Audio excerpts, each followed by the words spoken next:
Hey everyone, welcome to my discussion on the next generation Xbox reveal. I was planning on this being a nice big video and being really overproduced and everything, but well, I'll be right up front here. The reveal was pretty underwhelming for me, so I'm just going to make an underwhelming video. I don't want to put too much effort into this when Microsoft didn't put a lot of effort into their press conference. Let's get right down to it. First off, the next Xbox is the Xbox One. One of the names going around was the Xbox 720, which was stupid, and I hated it. So I guess they went with the lower number. It's the Xbox One, even though it's the third Xbox. So that's not going to get confusing. They did that thing where they pretended they're the only game in town. We're revealing a new generation. Sorry, but Sony did the same thing 3 months ago and did a better job of it. I had a big introductory video. One of the things I talk about the power of the cloud, which I'll get to in a minute. And I hate the term of the cloud because it's usually overused. But then they got points in my book for having Steven Spielberg speak right afterwards. So, okay. The whole thing, I'd start off more exciting for me, and then it got less and less exciting as it went on. I was hoping it would be like the Sony press conference, where they show it, and they show us tech demos, and they show us all the cool things it can do. They show us tech demos and gameplay footage and all these games that are coming out on it, and they didn't. They showed us some really cool stuff about it, don't get me wrong. The controller looks great, it looks nice and comfortable, looks like improved thumbsticks, better D-pad, all that. They showed some great multitasking in the system. Multitasking is something that's been in our smartphones for years, but back up to 2005, 2006, we didn't have these. There's been technological improvements along the way that the last console generation wasn't able to do. You can't really tack on up to a certain point. So things like being able to say Xbox on, and it turning on for you is great. Maybe something that's, 3-year-old technology, but it's something that's new to this generation. Well, new to consoles. PS4, I don't know if they're doing it with voice, but they're touting the ability to come on really fast as well. The controller looks great. The multitasking looks great, being able to do something and then be like this.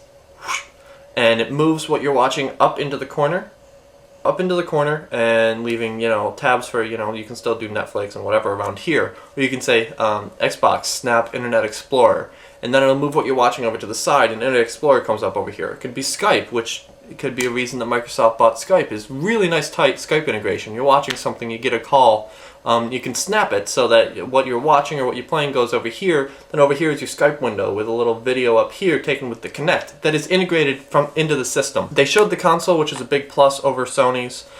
They showed the new Kinect. The new Kinect looks really good, kind of what Kinect should have been in the first place, so I'm kind of excited for that. It looks like really good home entertainment integration. But here's the thing. Microsoft showed off a machine that does 3 things if you go by this press conference. It does home entertainment really well. It'll be able to do like all your TV services. You can say Xbox Deadliest Catch and it'll go there. I don't have to remember that 1836 is my HD channel for that. I only know because we're halfway through the season, but when Archer starts up again, I'm not going to know the HD channel for it. I wouldn't even know the SD channel for it, so I can just say Xbox Archer and we go there. Cool stuff. There's integration with sports where, oh look, they showed someone scoring, and then you get a fantasy sports upgrade. They've got a big, tight integration with the NFL league, National Football League. So they showed that. They showed something that does home entertainment. They showed something that does sports games because they let EA Sports talk. Like, not even EA in general. EA Sports. It's in the game. Got, like 10 minutes of how great FIFA 14 and Madden 25 and UFC, since they have the license for that now, I think NBA, how these are going to be, so great. And I'm like, sports games are better every year. Shut up and show us something. So they showed us something that can do entertainment, something that can do sports games, and something that can do Call of Duty Ghosts. The conference was 50 minutes in, and I start hearing language that's, thank you for joining us today, and I'm like, are you fucking kidding me? We've seen nothing. I saw like 2 things that got me somewhat excited and then a letdown, and I'll get to those in a minute. But it's like we've seen basically nothing. And then they brought out a guy to talk about Call of Duty Ghosts for 15 minutes in a 1-hour conference. This was a Call of Duty conference and an EA Sports conference that happened to have the Xbox One announcement tacked on after/before the fact. It was a terrible letdown. We don't know anything still about is it always online? is it going to block used games like we've been hearing? I had to find out about that stuff like in articles afterwards. For my viewers who are wondering, the system is capable of being always online and offloading some of what it's doing into the cloud and doing cloud computing. They're leaving that up to the developer. So the developer can say, this game needs to always be online because we're doing cloud computing with some of the stuff in this game. Which is ridiculous, because you might remember this little game that came out earlier this year called SimCity that was a clusterfuck because they were like, it needs to always be online. First off, the AI was terrible. Like, everything in it was terrible. It was worse than the previous game for all the stuff that they said that it was doing, and it wasn't doing. And then they say it needs to always be online, and EA's servers were down the first week. That kind of thing can happen to Xbox Live. There's always, like, network outages. And, okay, sure, it sucks if you want to play a multiplayer game and the multiplayer servers are down, but what if I want to play a single-player game? I'm still playing Deus Ex. What if that was something that offloaded into the cloud for no real reason at all? I want to play the game, and I can't. Because maybe my internet's down, or Xbox Live is down. These things happen. And then with Call of Duty Ghosts, I don't like Call of Duty. I don't like that style of game. I don't like being able to peg someone twice in the elbow and call it a kill. I like a little bit of skill in my first-person shooters. I'm not saying I'm good at them. I end up getting decimated, but, you know, I've watched people play Call of Duty and it doesn't look like there's any skill involved. Now, if you're a COD fan, I'm sorry. It's just, that's how I feel. So, spending 15 minutes on COD Ghosts, the only thing that was interesting to me was that that was the closest we got to any sort of tech demos during this presentation. This hour-long thing, let's look at the hardware, let's look at the specs. It's got a Blu-ray drive. That's cool. That's nice. It's got 8 gigabytes of system memory. It's equivalent to what the PS3 has. That's awesome. It hit bars, but it didn't really go above. And we didn't see what it could do. We didn't see the simulation of all the little blue pills falling over the landscape. We didn't see this rendering of a dude's head.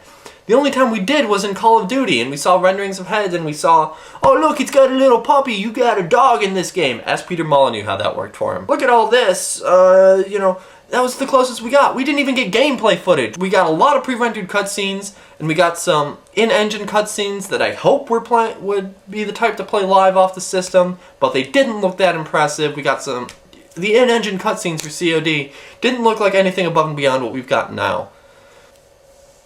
Microsoft failed to wow me. There was the announcement for Forza Motorsport 5. I love the Forza Motorsport series. It's a lot of fun. I have 3, 4, and Horizon, and they're great games. I'm still working my way through Horizon right now.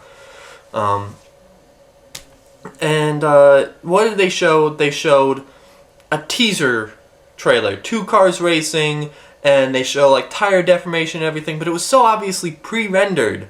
They weren't even trying to pass it off as anything in-engine. They announced a game, and they gave it like 2 minutes max for a first-party game. This is a Microsoft studio with Turn 10 that was on the original Xbox and has carried over and been really good for them on the 360. And just, they didn't give it the time of day. And even worse than that, they didn't give Halo the time of day. Halo made Xbox. Halo, Halo 2, Halo 3, Halo 3 ODST, Halo Reach, Halo Wars, Halo 4. I think that's all the games. And then Halo Forward Unto Dawn and Halo Legends. You know, all the novels. It's been a cash cow for them. It made, without Halo, there wouldn't be Xbox today. Like, I'm completely comfortable saying that. What did they give Halo? They announced something. They announced something that made me very excited. They're announcing a new Halo television series. They didn't show any trailers or anything. They said it was a new Halo television series being directed by Steven Spielberg. And Spielberg talked for a minute. And they ushered them off stage to talk about some other bullshit. My God! Give time to Halo! Give time to Steven Spielberg! Microsoft botched this press conference. We can't wait to show you this at E3! You shouldn't have waited to show us that at E3. As things stand right now, I, an Xbox fanboy almost, will be getting a PS4 at launch because the Xbox One doesn't do anything to pique my interest. The cable integration is cool, but I have a cable box, and I don't mind saying, Steph, what's FX? Cool. They need to amaze us at E3. They need to blow us out of the fucking water, because otherwise the Xbox One is going to bomb. It's not going to be, you know, completely stillborn dead, whatever, but it's going to lose this upcoming generation, much like the PS3 lost last generation by being too expensive, having architecture that was harder to program for, not having developers behind them, by focusing away from games. Sony focused on games back in February. Microsoft didn't. We're going to see a repeat of last generation, but with the roles reversed. Sony's going to beat them to the market, and Microsoft's going to be playing catch-up the whole time. This turned out a lot angrier than I expected it to. Certainly before I watched, again, it was going to be this nice big kind of overdone thing like the PS4 conference was, but frankly, I just don't have it in me. I didn't know that I'd be yelling as much even after the thing came out, but it's really disappointing for me to see what Microsoft did, and more importantly, what they didn't do. So, as always, I welcome your comments and your feedback. Nobody asked me any questions this time around, and that's fine. If you have any comments or questions, I'll address them next time I do a direct address to the camera. I don't know, I feel kind of deflated. So, E3 is in a few weeks. Claw will be joining me for that one, like he did for the PS4 conference. He wasn't able to come up because of some car issues, and in retrospect, it's fine because it would have been kind of a waste for him to come up for that. So, yeah, I'll go out as underwhelming as Microsoft did. They said, thanks, here's Call of Duty. And I'm going to say, thanks, here's a picture.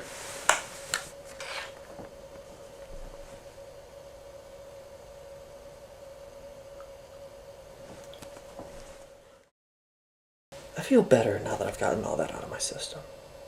Oh, by the way, Chief in Cortana up there, done by my good friend Mina. She will be at Albany Comic-Con on June 16th, so join us there. Maybe you can get one of those prints for yourself. So